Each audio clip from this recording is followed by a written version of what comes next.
also what I believe that the president and the Democratic Party needs to come to terms with is that this is not just a crisis of Roe. This is a crisis of our democracy. And that is AOC saying that the issues with the Supreme Court is about reproductive rights. That is true, but it's not the only thing that the Supreme Court is ruling on, destroying any concept of precedent, caring not at all about what the people actually think. They're delivering ideological wins for their side. That's what they're doing. And that is a big issue. And we do have to deal with it. She's going to describe a little bit more about that here. Court has dramatically overreached its authority.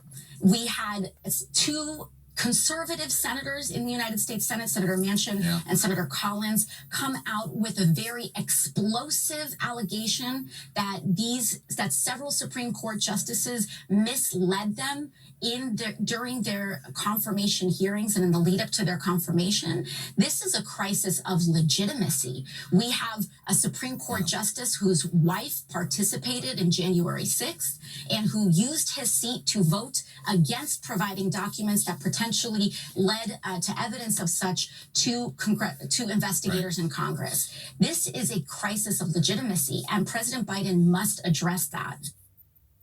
And so what AOC is doing right there is bringing up one of many things that could actually be done. Of course, the Democrats are in charge, so probably nothing will be done.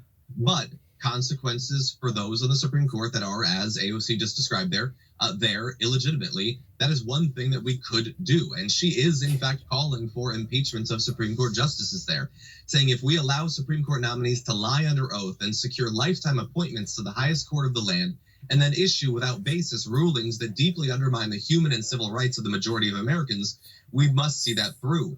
I believe lying under oath is an impeachable offense. They're talking about Gorsuch and Kavanaugh.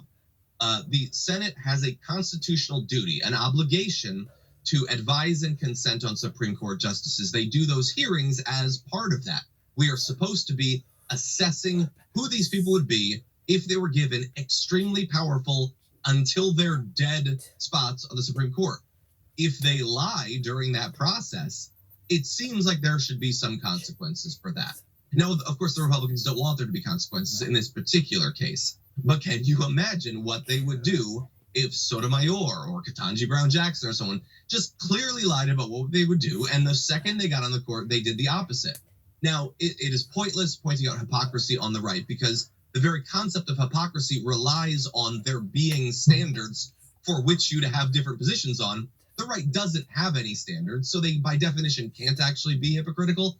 But that doesn't mean that the Democrats, who are in charge, can't or shouldn't do something about these justices who have lied to the American people and are in a position to continue to do so for literally decades, Francesca. Yeah, and there was clarity and specificity in her critiques, something that we haven't heard from other Democratic leadership, really. AOC is not in the leadership, sadly, as much as people think because she's on Meet the Press, she is, right? You have not seen that or heard that from Nancy Pelosi or President Joe Biden, calling out that the lying under oath, speaking directly about how Senator Mitch McConnell, who is not a great guy, who is not a stand-up guy, who is not a guy you should respect, took the Supreme Court justice nominee away from the man who you served as vice president to.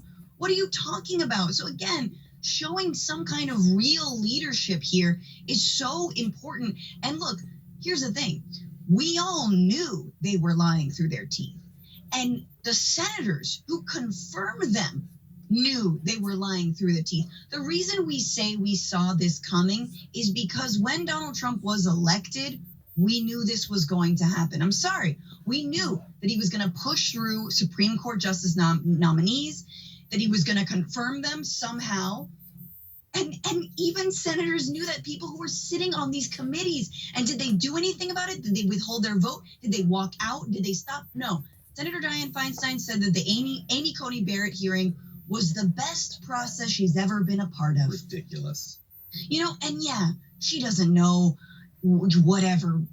anything about much right now, except for, you know, which foods don't give her gas. And like, I get that, but like, this is Like, seriously, girl, like, beef up on your ginkgo leaf and let's do this, okay? Because we need you right now, and we've needed them. And so it's just kind of like, I know, because from the right, it feels like, oh, this is retroactive. Why would you be mad at this now?